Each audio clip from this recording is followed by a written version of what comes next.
Hello, good afternoon, and welcome to the Midday News.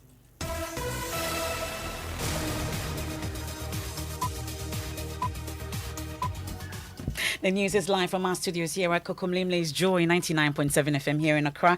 In Kumasi, we are live on Love 99.5 FM and across Ghana's 16 regions, including Radio Freed in Nandom, Pad FM in Damango, and Kekeli Radio in Ho. You can also download the My Joy Online app from Play Store and App Store to listen live around the world. In this edition, students, traders, and commuters in 8 out of 11 administrative districts in Upper West Region affected by flooding cry for help as havoc caused by recent rains continues to impact negatively on the region. I'm afraid of falling inside the water, but I'm going to the market. That's where I will eat. I have to go. If I don't go, I can't eat. We are from where? When we came here, we cannot cross. They should hurry up and help us. So it's not all us that are here. Some two are also coming.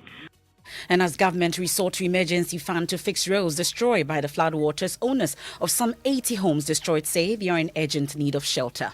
722 farmlands has actually been washed away, and the number of farmers is 1,605. The number of houses that have equally been collapsed is 80, and the individuals that are currently displaced are 336.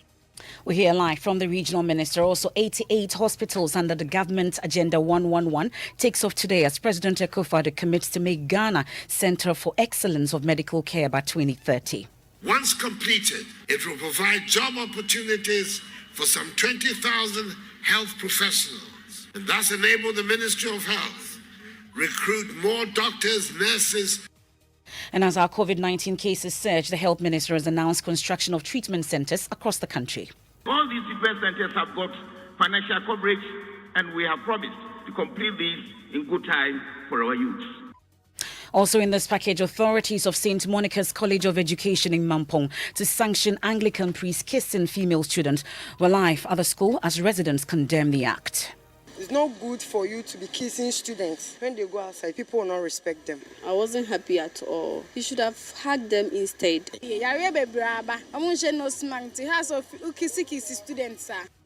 We'll hear from them as the education NGO Africa Education Watch petitions Tertiary Education Commission on the matter. We have sports, and then in showbiz, comedy meets music. We hear from comedian Foster Romanus on why he always performs Samini songs during his comedy skits. It's become part of me that mostly, if I don't do it, the people are like, oh, why didn't you? And I think I have also acknowledged everywhere I go there, Samini is my all-time favorite artist to me. Yeah.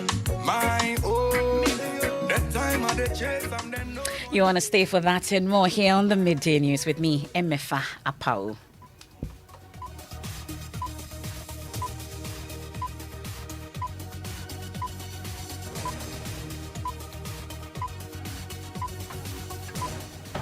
4 days after floodwaters destroyed homes, roads and other amenities in the Upper West region, some students, traders and commuters say the situation is growing from bad to worse. 8 out of the 11 administrative districts of the region, Laura, Nadoli, Kaleo, Jirapan, Nandom, and others are completely cut off, requiring urgent works on some major roads before residents there can join the rest of the country. Also, some 336 people have been displaced by the flooding after their homes were also destroyed. Roads Minister Kwesi Amwakwata yesterday promised government assistance, but as correspondent Rafi Salam reports, whilst commuters are waiting with bated breath for the roads to be fixed, they are now using crude waste to cross from one route to another. We'll hear that report and also hear from some students, but let's quickly bring in the Upper West Regional Minister, Dr. Hafiz bin Sali. We are grateful for your time. So it's been some 4 days of trying to fix the situation. What really would you say is the intervention put in place? Oh, thank you very much. Like your reporter has indicated, the problem, the situation is dire. What has happened is telling on the social as well as the economic life of the people of the Upper West region. So we've had to put certain measures to ensure that the suffering of the people is reduced so that they don't become overburdened. Like you've indicated, it's true. A lot of the districts and municipalities have been cut off from the center, which is Wa. So what we have done is to identify alternative routes so that people will avoid to use the roads that have been seriously affected. Okay. And that comes with its own challenges, because it has resulted in transport operators increasing their lorry fares. As a result of that, I've called a meeting this afternoon to meet with them, to appeal to them not to try to cash in on the situation that we find ourselves. Well, I was hoping I could get specific measures that we put in place. You've talked about meeting these transport owners, but we are told that 80 homes are destroyed, 336 people have been displaced. They are calling for help, and it doesn't look like the help is coming anytime soon. Yeah, we are appealing to all and sundry to come to our assistance so that we'll be able to get to these affected persons. We just had the data this morning, and as chairman of the Regional Disaster Management Committee, we are yet to meet and then find out how we're going to address this situation. But we've also appealed to NADMO at the national level to come to our aid until we are able to gather some resources, to gather some items. We will not be able to go to these people to impact on them positively. But as of now, we are telling the world, anybody who has anything to come to our assistance can do that. But it's been 4 days, and it's interesting that you're yet to meet. Yesterday, the roads minister used chopper to, survey the area to look at the extent of damage. What really would you say is the extent? Yes, I did that before the road minister. The day before, I had also gone around with the chopper to assess the situation. The situation is said that most places are cut off. So it is difficult to assess the places. And you cannot plan in the vacuum. So it is now that the water is receding and people are able to assess areas. So it is now that we have gathered the data, we will meet, and then we will find out how to address the situation. We have gone around taking an aerial view of what has happened. We know the roads that have been affected. We know that 336 people have been displaced. We know that 80 households have been affected. We know that 1,605 people are affected. We know that 722 farm acres have been washed away. So these are data that we have gathered. Okay. And we are planning. We'll hit the road running. It's good that you have all the data, but immediately, these people listening to you right now on our partner stations, it doesn't look like there's an immediate intervention for them. How long do they have to wait, apart from calling on all and sundry to help? Yes, we have some items. Like I indicated, please, we cannot just go out there and then without data and then help them. Who are we going to help? We need to identify the people, gather the resources, and then go out there and give to people. But if I heard you right, in situations like this, people want to cash in on what is happening. So we need to know those who are seriously affected so that we can touch their lives. Okay, but the data you put out, these are not the people you want to help immediately, right? We are meeting, and then we will affect them. Okay. NADMO would advise us as to what to do. But as it stands now, they would have to wait a while longer. Wait a while here means what? I'm asking you how long they would have to wait, sir. We are meeting, and then NADMO will go. Some people will be reached today. Okay, we are grateful. Yes. That's Dr. Hafiz bin Sali. We wish you all the best. That's the Upper West Regional Minister. Earlier, my colleague Rafiq Salam has been interacting with some commuters. We can hear that. The rains may have stopped, at least for the past couple of days. The water may have receded and the bridges remain intact, but the bitumen constructed on top of them are nowhere to be found. They have no roads or streets at the moment. Vehicles are of no importance here. They depend on their foot to carry them through. I met several commuters who defied the odds and bent on crossing from one side of the road to the other. They considered it is not a walk in the park, but a walk for survival. middle-aged Monday Gatewood plus a trade at the Charcom market. She is aware of the dangers involved in crossing over to the two bridges that are a few meters apart from each other. I'm afraid of falling inside the water, but I'm going to the market. That's where I will eat. I have to go. If I don't go, I can't eat. So that's why I'm struggling to go. Pupils are also feeling the pinch of the disaster. Mentoro Eric hails from Kandangmane, which is about 4 kilometers away from the disaster zone, but attends Goriri Primary School. I ride a bicycle, but as the road cross like this, I come and put my bicycle down here and cross the road and go. This is not a place for the faint-hearted.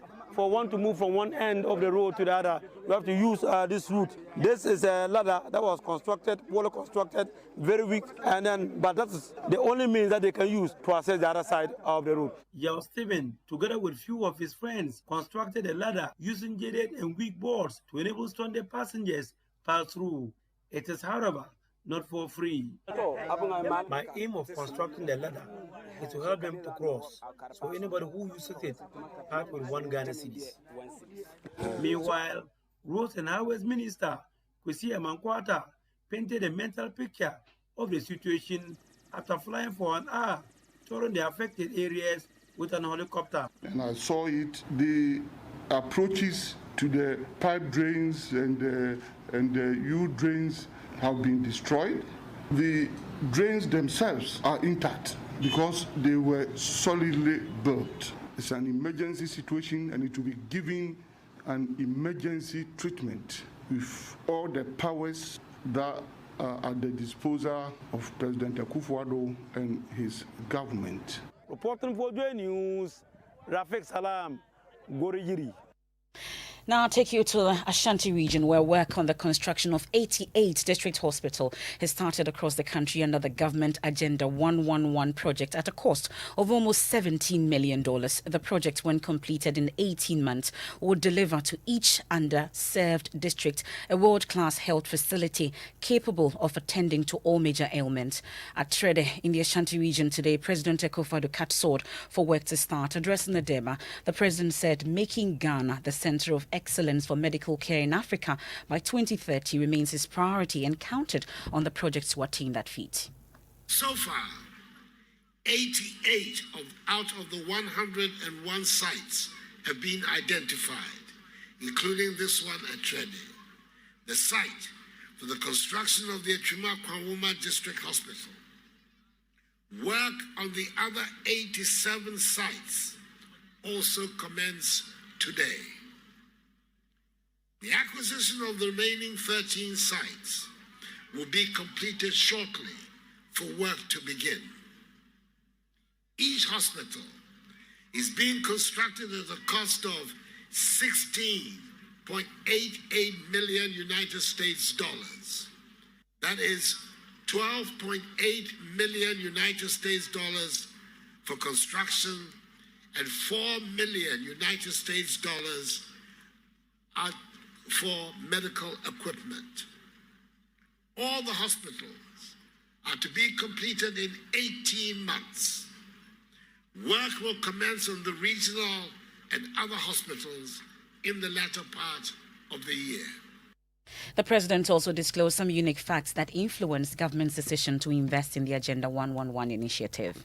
Once completed, it will provide job opportunities for some 20,000 health professionals, and thus enable the Ministry of Health recruit more doctors, nurses, pharmacists, and other health professionals. In addition to these, there will be many indirect jobs for residents in the local economy. For example, for persons who will sell food, drinks, hospital consumables to the hospital, its staff, patients, and visitors. I am confident that this important investment will have a positive impact on many lives and livelihoods in the respective communities. President Akufo-Addo. We can also hear from the Health Minister, Kweku Agyeman, who said government is constructing COVID-19 treatment centers across the country as Ghana's cases surge. The government is contributing a lot towards the equitable distribution of health facilities nationwide, and I will urge all partners involved in the construction of this project to to work assiduously to ensure that the projects are delivered on time with value for the investment. To address the COVID-19 issues, treatment centers have been constructed at the 37 military hospital, Pantan and Dodua. These have been completed and they are in use at the moment. Works are currently also ongoing for these treatment centers at the Kumasi Treatment Center at Sewa, at the Akulindebota region, Zebila in the Upper East region, Sevia Sawenso in the Western North, and Kolebu in Accra. Well, that's the Health Minister, Kweku Ajumanmenu Nanaya Ojima of Love FM is at Trade for us. Nanaya, let's hear about your interaction with residents on how such a hospital facility will benefit them.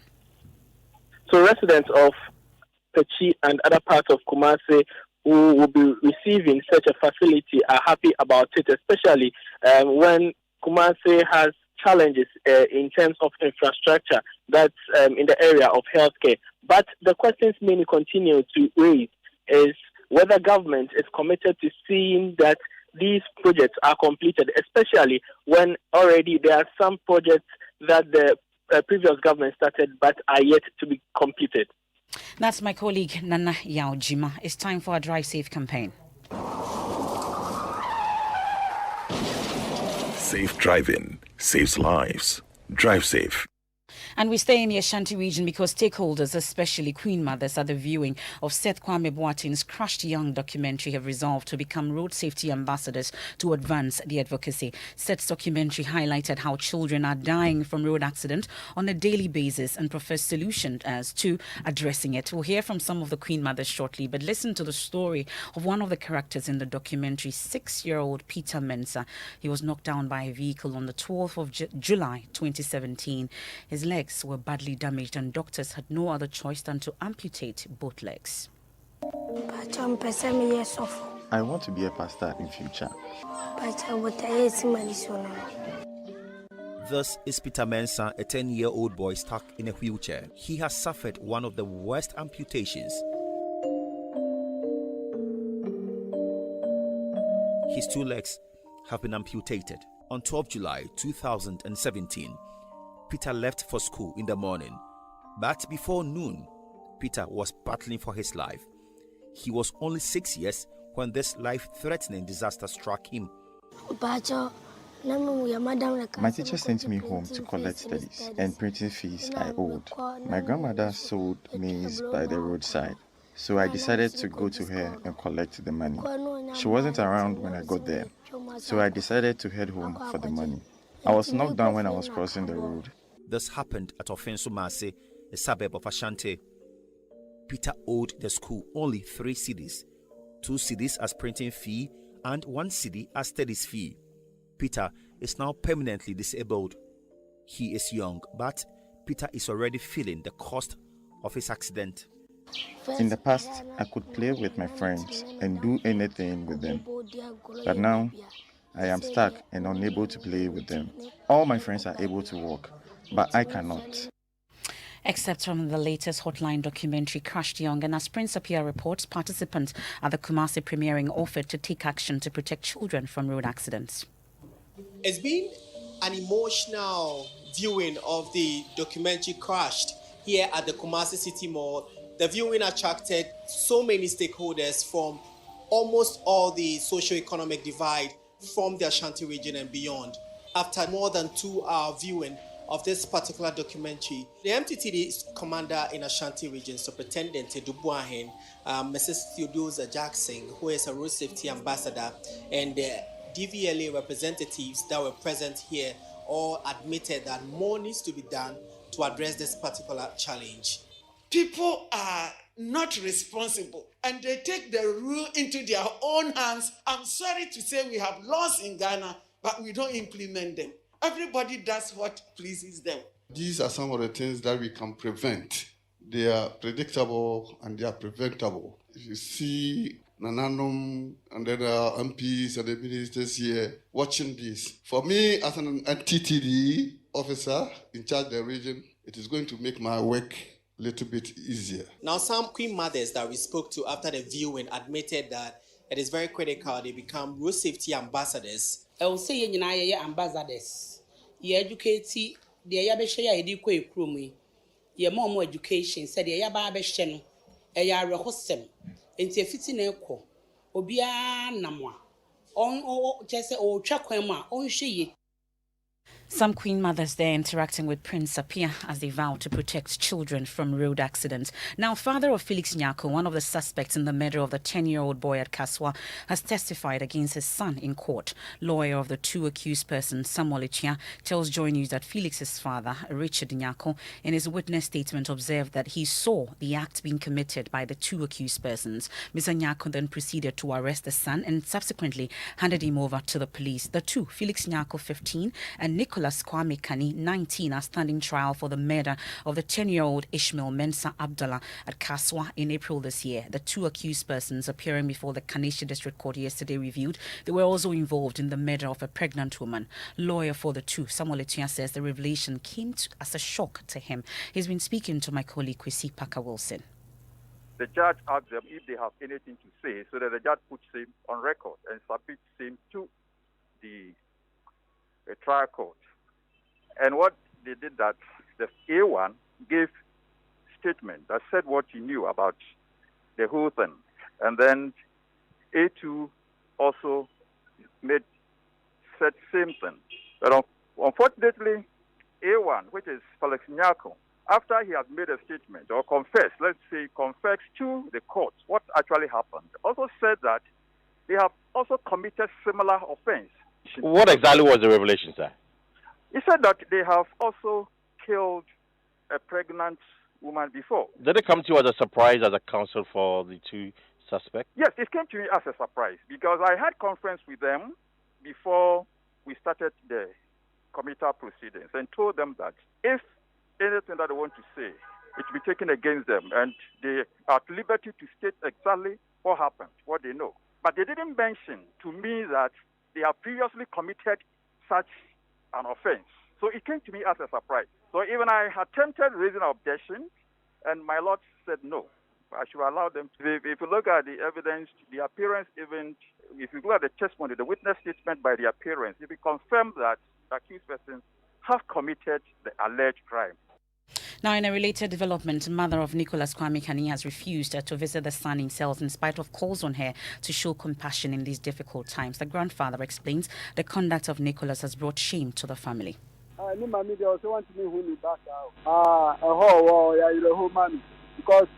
I guess I should share I think I was about the year and the by Obian and the one funny man to her.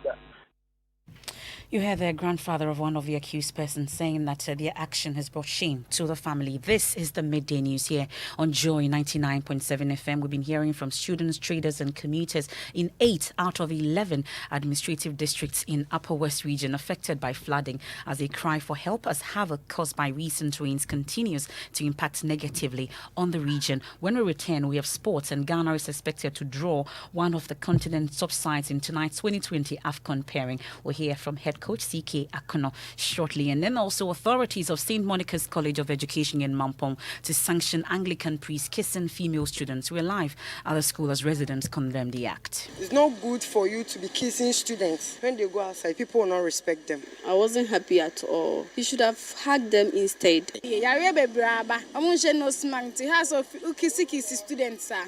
And in showbiz, comedy meets music. We hear from comedian Foster Romanus on why he's always performing Samini songs during his comedy skits. It's become part of me that mostly, if I don't do it, the people are like, oh, why didn't you? You know, and I think I have also acknowledged everywhere I go there, Samini is my all-time favorite artist to me, yeah.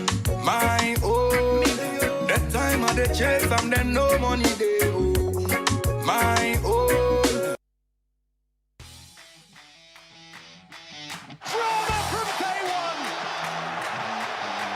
The boys are back, oh! The boys are back! Imagine inviting great footballers like Ronaldo, Messi, and Mbappe into your home. Imagine feeling the big mad temperament of football's fiercest rivals in your living room. Imagine enjoying the home ground advantage of witnessing the best of Serie A, La Liga, Premier League, UEFA Europa, and many more leagues all in English. Or stop imagining. Just get a GoTV decoder now at 89 Ghana cedis and upgrade to GoTV Max to turn your home into the home ground of great football. To purchase a new decoder, SMS GoTV to short code 1731. GoTV. Love it. Drama from day one. Thanks for staying with us here on the Midday News. Let's do sports now. Nathaniel Atto. Hello. Hi, how are you? I'm doing very well. And you know, Ghana awaits the draw for the Africa Cup of Nations, which will be held at the Yaoundé Conference Center at 6 p.m. today in Cameroon.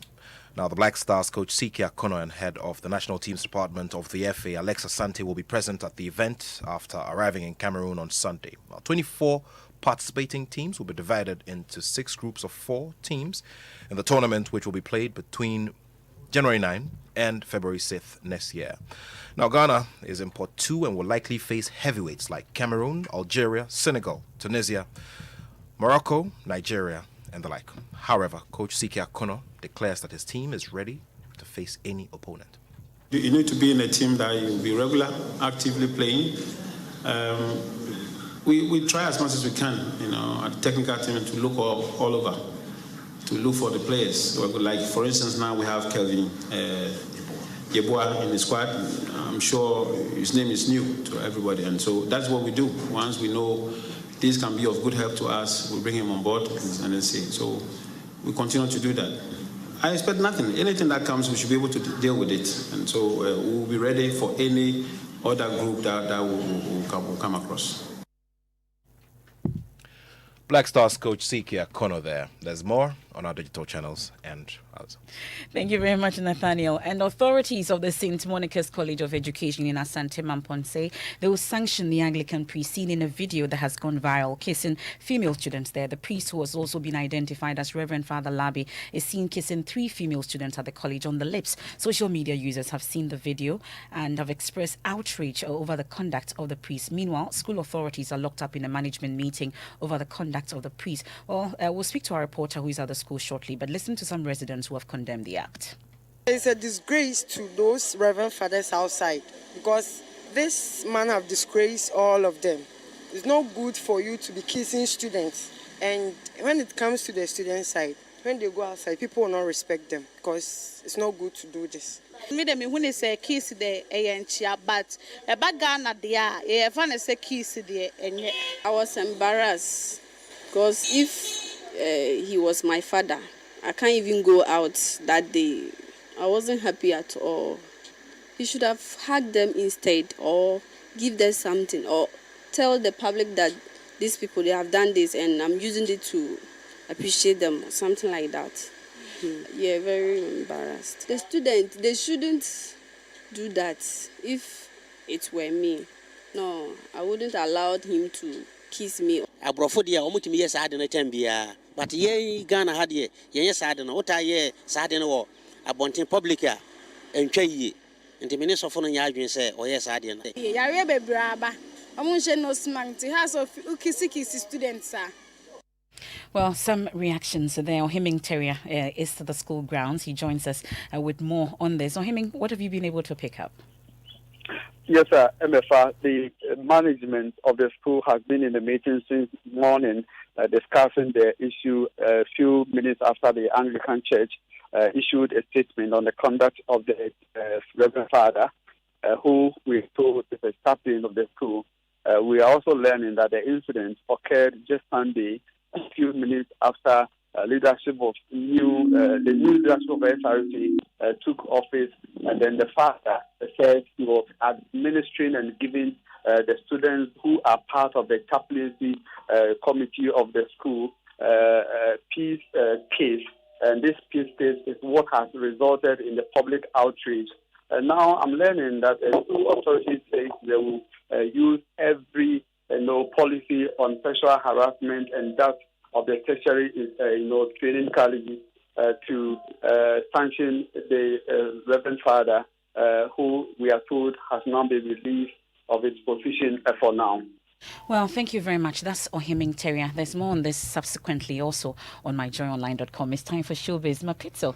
And in Showbiz, comedy meets music. As we know, comedian Foster Amonis is noted for always including some mini songs as part of his act on stage. He believes this has become a part of him, and going without singing the song and performing his act is like going on stage without jokes. It's become part of me that mostly, if I don't do it, the people are like, oh, why didn't you? You know, and I think I have also acknowledged everywhere I go there, Samini is my all-time favorite artist. He knows, he's aware, and it has become part of it. It's like going to do comedy. So the people know that you are coming to say jokes. If you don't say a joke, they're like, why didn't you say jokes? So now they know that come what may, there has to be an element of it.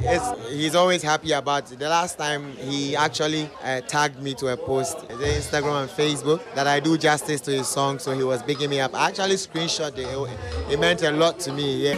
My own, that time of the chase, and then no money they owe. My own, see my heart, Paposhito, I they grind for my genge.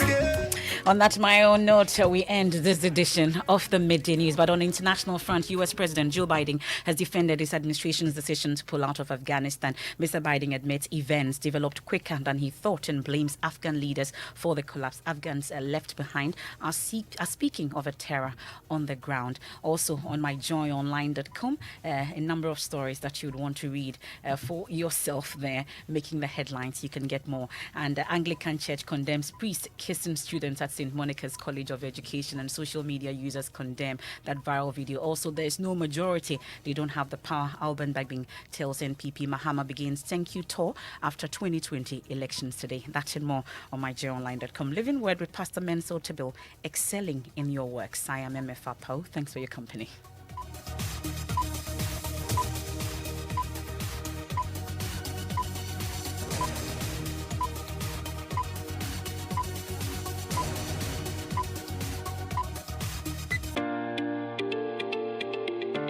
The Ghana National Chamber of Commerce and Industry, in partnership with GIZ, UNIDO, Ghana Enterprise